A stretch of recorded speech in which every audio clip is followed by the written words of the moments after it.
told ya. New generation up. Now you do what they told ya. Those who died are justified. But wearing the badge, yeah, you're chosen right. You're justified. Those that died, but wearing the badge, yeah, you're chosen right. Break it down. Those who died are justified. But wearing the badge, yeah, you're chosen right. You're justified. Those who died. That's a phrase, little man. Break it down.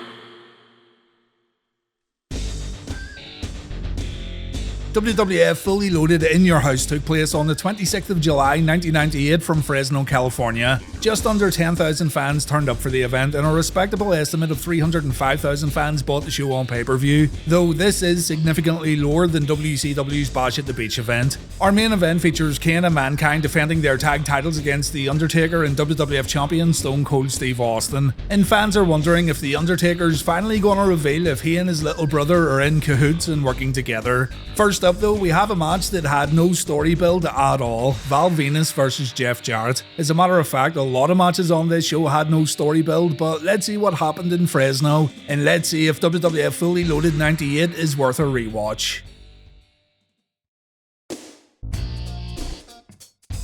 The show kicked off with Sable giving Jerry Lawler a sneak peek of her bikini. Lawler completely lost his mind. This was shown before the usual WWF signature at the top of the show, so it gives us a good idea of where the company was in terms of more mature content. Southern Cyborg Justice are sent to the back before our opening match begins, but Tennessee Hitmon Lee is allowed to stay. Kai and Tai then show up and Yamaguchi-san's able to sneak past the referee and join the commentary team. Mr. Yamaguchi's pretty funny on commentary. Lawler's gonna spend his time making jokes about his wife and Yamaguchi-san either agrees or he acts oblivious to what the king's saying. The two competitors counter each other at the beginning of the match. Val misses a crossbody but he gets up and Double J takes a stun gun. Jarrett takes a few knee strikes and a few punches to the head. The two try to pin each other with neither man scoring the win, and Jarrett's able to successfully powerbomb Venis after his second attempt at doing so. The big Valboski gets sent to the outside and Sweet T Lee gets in a cheap shot. Mr. Yamaguchi thought it was great.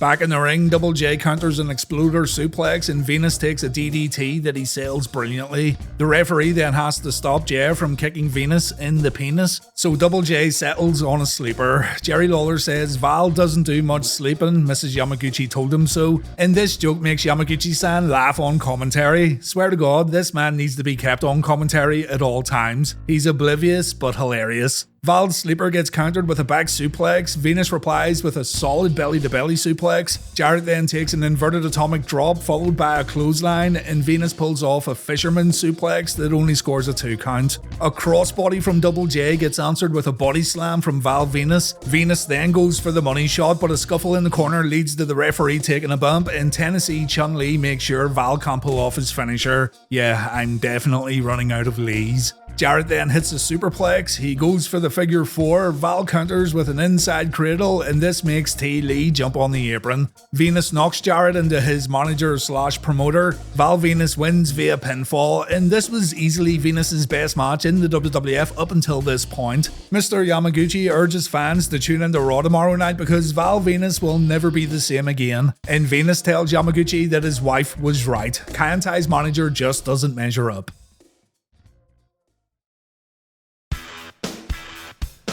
The Rock helped D.O.A become the new European champion on Raw, but D.O.A's match against X-Pac at Fully Loaded is a non-title match. This one had the potential to be a show stealer. We all know how good Sean Waltman is in the ring, and D.O.A's improvement over the past few months has been extraordinary. He's also gained a ton of confidence in both his character work and in-ring work, so this is a match fans shouldn't sleep on. X-Pac's first to hit the mat after a shoulder block, but he pulls off a slick top wrist lock counter and D.O.A takes an arm drag. Waltman invites D.O.A to suck it and, thankfully, D.O.A declines. Pac applies a side headlock before putting D.O.A down with a falling hip toss, followed by a jumping spinning back kick. The European champ answers with a jump kick of his own, and after taking a few punches to the head, X-Pac hits a reverse enziguri on his opponent, but he misses that standing Bronco Buster as usual. A bump that would actually rip Waltman a new asshole in the future, and I'm not joking about that either, by the way. You know what's worse than a torn asshole though? Yeah, a chinlock. D.O.A brings the pain and it gets brought all the way down to the mat. Godfather has to tell his nation teammate to ease up or he'll get arrested for attempted murder. D.O.A tells X-Pac to suck stuck it before delivering a leg drop. The Kid takes a few chops, but Pac fights back and D.O.A misses a forearm shot in the corner. This allows X-Pac to try a spinning wheel kick, but Kid totally misses his target. D.O.A performs a stone cold elbow from the second rope. He drives his knee into Kid's back while delivering more chin abuse. Pac gets out with a jawbreaker, but he's put right back down and D.O.A puts it all on the line with a moonsault. The motion's perfect, but D.O.A misses and his own chest protector does more harm than good. X-Pac delivers his Bronco Buster, but it happens during an instant replay. Chyna and Godfather then get on the apron and Godfather's able to get in a cheap shot due to the referee being too busy with Chyna. Pac knocks Godfather down, but he walks straight into a sky high and D.O.A wins at Fully Loaded. Good match. It's not the show-stealing performance I was hoping for, with Pac being on defense a bit too long, but it was still a decent showing for both guys. After the match, Kevin Kelly and Tom Pritchard report that The Undertaker has not arrived at the building as of yet. Looks like the Phenom's keeping everyone on edge tonight.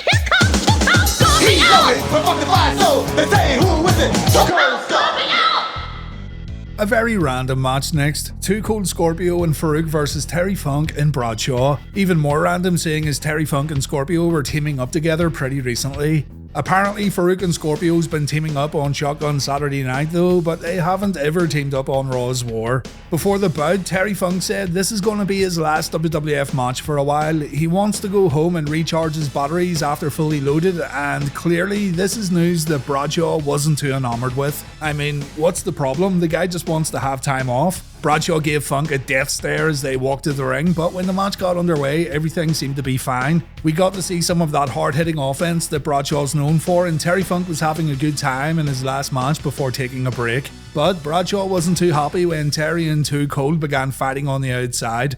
Things devolved quickly, with Terry bringing Scorpio into the audience for a fight, and Funk also hit a Vader bomb on Scorpio from the apron. When the match got back inside the ring, Bradshaw screamed at Terry after a near fall, and Bradshaw even kicked Terry when Funk kicked out of another cover. The timing was all messed up here. By this point, the crowd were chanting boring, and Jim Ross even acknowledged it on commentary. Scorpio tried to impress the audience with a 450 splash, but it was too little too late. The Fresno audience did not like this match. Too Cold Scorpio and Faarooq win. Bradshaw decides to attack Terry after the match, and Scorpio returns to help his old friend. Bradshaw boots Too Cold out of the ring and he delivers a ridiculous lariat on the outside that looked awesome, mainly thanks to Scorpio. Faarooq isn't safe either. The former leader of the nation takes a chair shot as Bradshaw turns heel at Fully Loaded. Though keep in mind that all this was going down while Bradshaw was still competing in the Brawl for All tournament. Take from that what you will.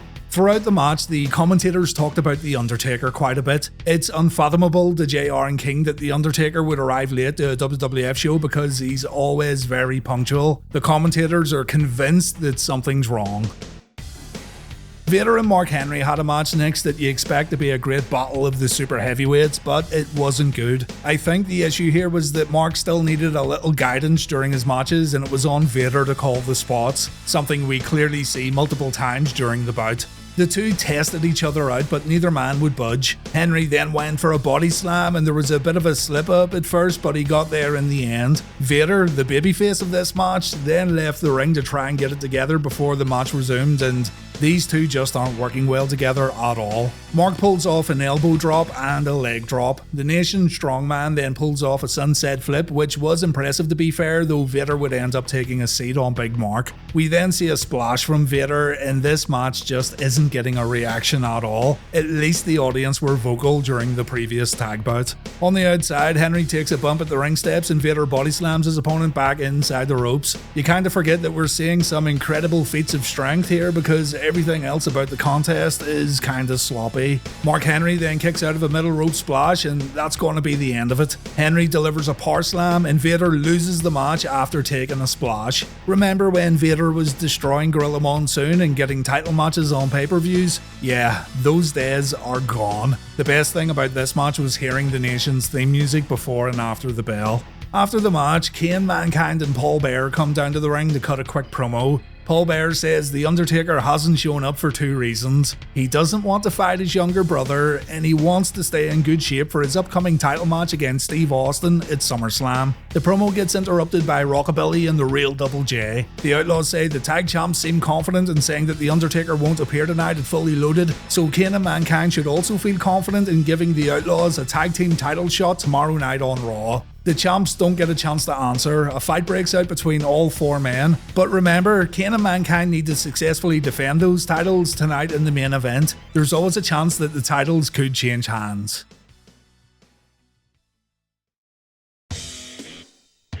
Next up, we've got the D.O.A taking on L.O.D 2000. The big difference this time around is that Mr. .com Paul Ellering is now managing the Biker Michael Likers, and the Legion of Doom are clearly having some issues. The team have been jobbed out for months on WWF TV, and now it appears a storyline's about to develop, seeing as Road Warrior Hawk was late in helping his partner out this past week on Raw.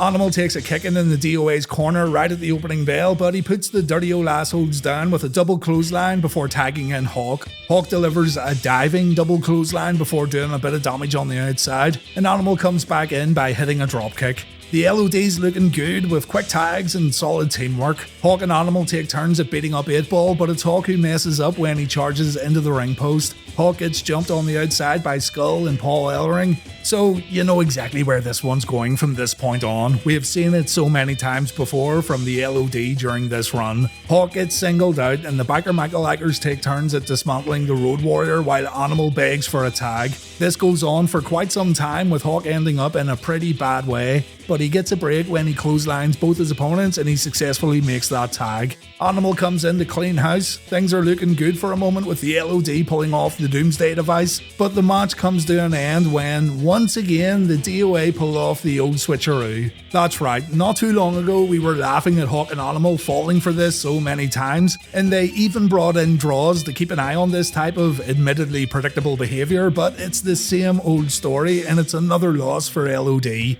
It's a good thing that this legendary tag team gets remembered for their earlier work, because I'm not afraid to say this, during 98 and 97, the L.O.D's easily been one of the worst tag teams in WWF, and if you've been following Reliving the War, then you'll know exactly why. It's not that wild of a statement to make at all. Vince McMahon comes out for a promo after the match, and even he's disappointed in the Legion of Doom's performance tonight. Though Vince isn't here to evaluate matches, he's here to talk about the main event. Vince says fans shouldn't blame him if The Undertaker doesn't show up tonight. They should blame Stone Cold Steve Austin. It was Austin who hit Undertaker with a chair on the previous episode of Raw. It was Austin who provoked The Undertaker enough to make Taker demand a title shot. And it was Austin who flipped off the dead man, showing the Phenom the ultimate disrespect. McMahon reminds fans that the card is subject to change. It says as much in the official program after all. And it also says in the program that the promoter of the event has the right to replace a superstar in the event that an advertised wrestler doesn't appear at the event. So, if The Undertaker doesn't show up tonight, McMahon has arranged a suitable replacement, the Brooklyn Brawler. Honestly, that's not a bad replacement. I mean, you could do worse, like Road Warrior Hawk or Road Warrior Animal or Glacier. Austin and Brawler would make a wonderful tag team, and I, for one, am all for it. We go to Calgary, Alberta, Canada for the Dungeon match, Owen Hart vs Ken Shamrock. The match takes place in the famous basement of the Hart House, where Stu Hart would stretch guys out, turning mere boys into legends just by beating the ever-loving shit out of them. I always imagine Brad and company sitting upstairs during this bout, having a beer with Kenny Boy and referee Dan Severn after the match and eating a ton of jam sandwiches. This is a match I personally really enjoy because of the location and the significance of the dungeon, but it's also a hard match to talk about in this YouTube format because honestly the location also has limitations. The competitors do try to make the most out of what they've got though, to be fair. Severn tells the boys it's time to fight. Owen goes for a takedown, but Shamrock mounts the Blackheart and Owen covers up when Kenny Boy throws punches. Owen also has no luck going for a knee submission. He's able to break away from Kenny Boy, but he gets kicked into those dungeon walls. The wooden panels make a very satisfying noise. It looks and sounds pretty painful. Shamrock takes Owen down, the Blackheart takes more bumps at the wall, but Owen fights dirty with a low blow and Shamrock also takes a spinning wheel kick. Owen throws Ken into the wall before repeatedly banging his head against the wood. Lawler thinks this is funny, but it doesn't look funny. Shamrock then takes a suplex, but Owen doesn't follow up with a pin. So Shamrock's able to fight back and it's another ridiculous bump into the wall. Each time someone gets thrown into that wall, it looks more and more brutal. Owen uses the water pipes to kick Shamrock and Owen even pulls off a Hurricane Rana, but Ken decides to throw Owen into Stu's weights. Owen tries to use a dumbbell but Shamrock blocks it. A few boots keep Owen on the ground and Shamrock picks Owen up to perform a few knee strikes. Ken tries the Hurricane Rana spot but Owen sees it coming and Shamrock takes a powerbomb. Owen then throws Ken into those water pipes and Shamrock gets his head put through the ceiling. It looks like the Harts had did this before, judging by all the holes up there. Owen applies the sharpshooter, Ken gets out and he tries an ankle lock. Hart escapes but he ends up taking a hard kick. The match ends when Shamrock accidentally kicks Severn and this allows Owen to use a dumbbell to knock Ken out. And check out Owen's submission move right here and Ken topping out. Those Hart boys, always up to no good. Owen says he rules in the dungeon, he won the match all by himself, and he and Dan Severn went upstairs to play some N64 while Shamrock lay there completely knocked out.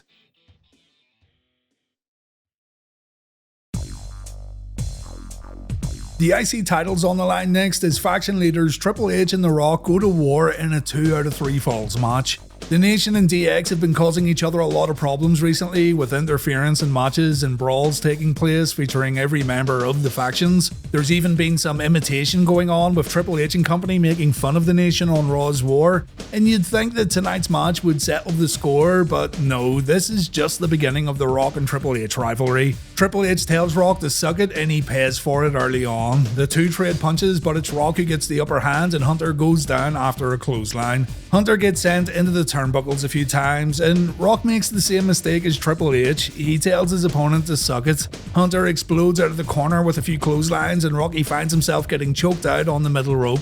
Once Hunter gets done, Chyna hits a sneak attack and JR says Triple H clearly has an unfair advantage. Rock counters a pedigree but he gets sent back to the outside afterwards. The IC champ tries to head backstage but Hunter gives chase and the Great One ends up taking a body slam on the concrete. The two fight at the guardrails and they end up back at ringside where Triple H gets thrown into the ring steps. The Rock takes control right here and back in the ring he keeps the pressure on with a clothesline, but he's unable to score that all-important first fall. After taking a fair bit of punishment, Triple H is able to hit a swinging neckbreaker on Rock. Rocky then gets suplexed and Triple H pulls off his signature knee drop. Hunter hits Rocky with a few knife-edge chops. The match then goes back to the outside where Triple H gets suplexed and it's Rock who takes a bump at the ring steps this time. But then Big Mark Henry appears and he's able to hit a splash on Hunter while Rock distracts the referee. If this wasn't enough, Rock also hits Hunter with his IC Championship belt. So surely this has to be pinfall number 1, right? No, Triple H kicks out at 2. Rock hits Hunter with a swinging neckbreaker, it's another kick out at 2. So things get serious with a deadly chinlock from the People's Champion, the People's Chinlock. Triple H breaks free, but the two end up on the outside again where Rock chokes Hunter with some cables. Triple H tries to build a comeback, but he ends up taking a float over DDT back in the ring, and there's the People's Chinlock once again. Honestly, this match has been great so far, and they haven't lost the crowd at all, even with 0 falls. The two slam each other's heads into the mat. Hunter performs the Harley Race knee, Rock performs a stun gun. The two guys are pretty much spent at this point, but this match is far from over.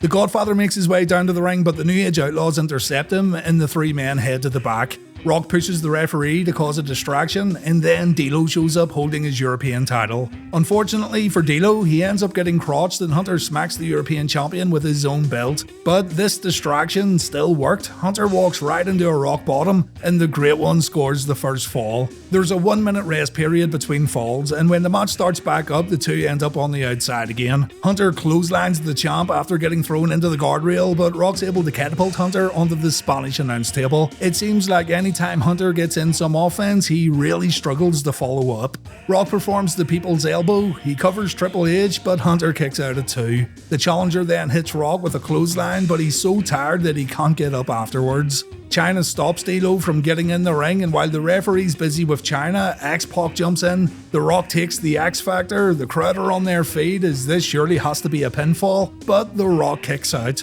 Triple H grabs a chair, but The Rock takes it away. Rocky accidentally nails Mike Chioda, and this allows Chyna to get in and hit a low blow on the IC champ. Rock takes a DDT on the chair, courtesy of Chyna, and this leads to Triple H scoring a fall. It's all even in this seriously entertaining IC title match at Fully Loaded. Triple H tries to cover Rock immediately after the rest period, but there's no referee. Hard Finkel announces that there's only 2 minutes left of the 30-minute time limit, so the guys are going to have to get a bit more urgent. Hunter decides to do as much damage as he can on the outside before the end of the match. Guardrail bumps, apron bumps, and a clothesline. Back in the ring, Hunter delivers his facebreaker knee smash. Rock goes down after a clothesline. All Hunter has to do is pedigree his opponent and he'll be the new Intercontinental Champion. Rock fires back with a Samoan drop as Chyna looks on anxiously from the outside. The two get up, they trade blows. Hunter runs into a rock bottom, but he manages to counter it, and there it is, the pedigree. Unfortunately for Triple H though, the time limit just expired. The match is over. 30 minutes have passed by and the match is officially ruled as a draw. The Rock is still the champion, but the Nation aren't satisfied. The faction come down to beat up Triple H, but of course DX are going to come out and back up their leader. Look at Billy Gunn slide into that ring. It's amazing. DX clear the ring, the DX theme song plays at the end, but the belt stays on The Rock after an excellent bout where the interference worked in the context of the match. A match that proved that already both men were ready for bigger and better things.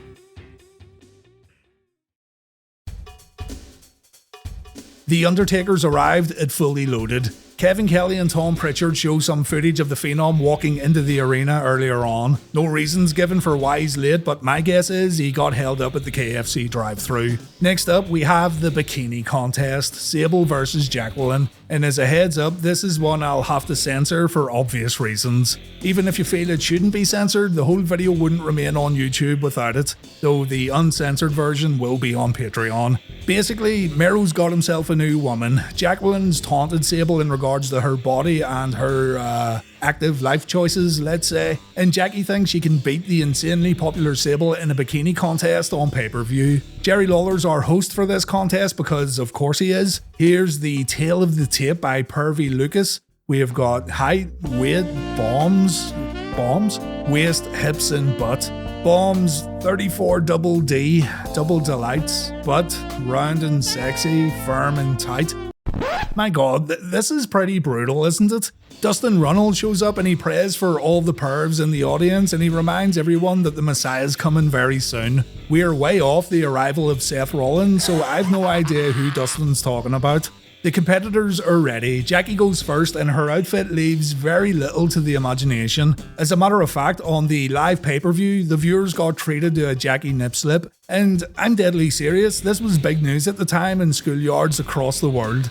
Sable reveals her outfit and she says Mr. McMahon requested she keeps things civil and conservative. McMahon heard what Sable was gonna wear and he demanded a change. Well, Sable knows the fans aren't here to see anything conservative, so seeing as anything can happen in the WWF and it is live TV, Sable says she's going to reveal her idea of conservative. She takes her top off and she's got handprints over her fun bags. Google it if you really need to see it. Sable wins the bikini contest and Mr. McMahon shows up to pull off the ultimate heel move. He covers Sable up and he sends her to the back.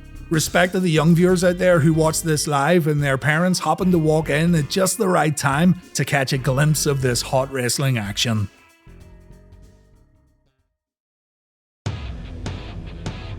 Main event time, Mankind Kane versus Undertaker and Stone Cold Steve Austin. Undertaker requested a title shot from Stone Cold, but Mr. McMahon and Mankind made things difficult for the dead man. At King of the Ring, Taker would have to make do with a cell match against Foley, while Taker's younger brother got a shot at the gold. Kane won the match thanks to some help from The Undertaker, but nobody was sure if Undertaker really meant to help his brother out. Taker said he wasn't going to sit by and watch his brother set himself on fire. Kane said he would do as much if he lost that King of the Ring main event. But ever since then, The Undertaker's been acting a little dubious in regards to his relationship with Kane. It boiled over when Taker helped his brother regain the tag team titles when both Taker and Austin were ringside enforcers during a tag title match on Raw. And on top of all that, The Undertaker refuses to answer anyone in regards to his relationship with the Big Red Machine. One thing is for sure though, Austin and Undertaker are on the SummerSlam highway to hell, and the two will meet in Madison Square Garden for the WWF title. But will The Undertaker have Kane by his side by the time we arrive at SummerSlam? Is it all just a big misunderstanding? Maybe we'll finally get answers in our fully loaded main event.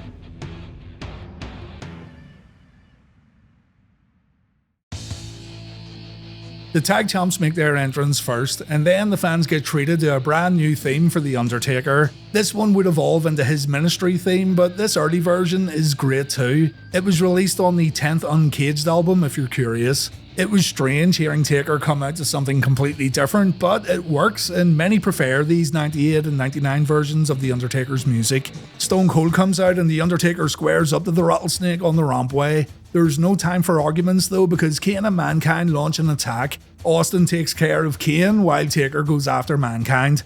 When it gets in the ring, Austin disrespects the dead man, but Taker doesn't retaliate. We start with Austin and Foley, and Mick goes down following a clothesline and a suplex. Mankind quickly tags out. Stone Cold's able to hit Kane with a Lou Thesz press and an elbow drop. The Big Red Machine avoids a stunner attempt, and the match ends up on the rampway where Stone Cold continues his assault. Mankind then gets involved too, and look at The Undertaker. He's not eager at all to help out his partner. Stone Cold decides to tag the Phenom in, and it looks like there's no collusion. Undertaker goes after Kane with shoulder thrusts, and Kane goes down after a Russian leg sweep. The dead man didn't forget what Austin did at the beginning of the match either, so Taker flips Stone Cold off. A year ago, you'd never imagine Taker doing something like this. Mick Foley comes in and Taker performs 2 stinger splashes before hitting Mankind with Old School.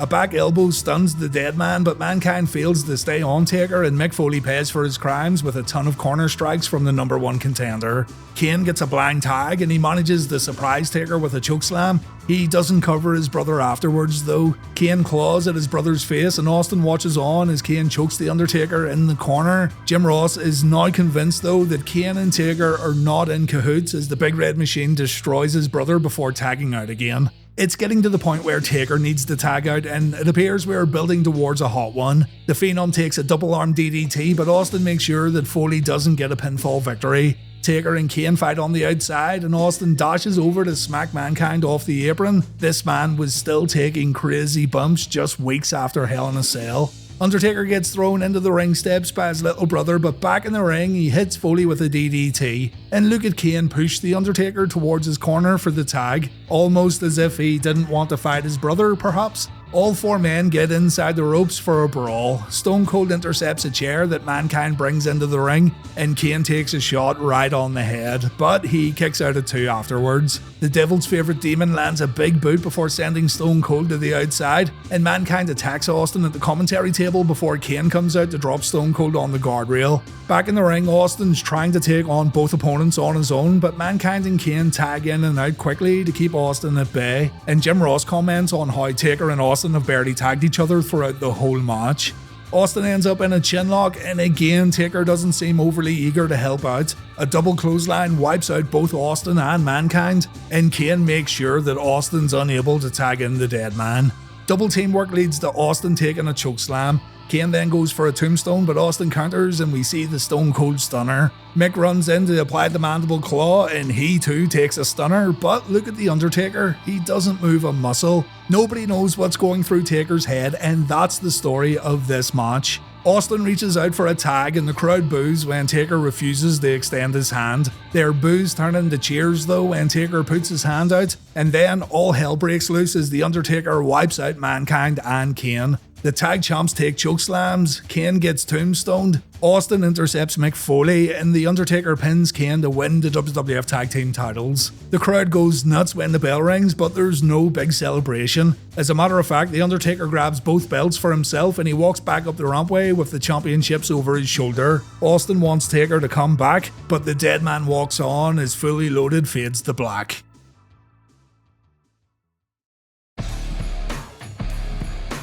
The main event of this show was fun, and it's a lot more fun when you've been watching Raw's War over the past 4 weeks or so, because everything about that match is very storyline driven. But the match of the night for me was Rock vs Triple H. The WWF would be very wise to keep that rivalry going as long as possible. I have a soft spot for the dungeon match, though I can see why others may not like it. But personally speaking, I think it's fun, and it isn't really long enough to be terribly offensive. Everything else ranged from alright to pretty bad. Mark Henry vs Vader was an absolute stinker, and I could have done without D.O.A vs L.O.D once again. But the IC title and the tag title matches make Fully Loaded a good show. It was definitely better than WCW's Bash at the Beach 98. Join me on Thursday and we'll see if The Undertaker hands over Austin's tag team belt. And we'll see what's next for DX, The Nation, and all the other superstars of WWF. Thanks for watching, guys, and take care. And now you do what they told you. Now you're under control. And now you do what they told you. Now you're under control. And now you do what they told you. Now you're under control. And now you do what they told you. Now you're under control. And now you do what they told you. Those who died are just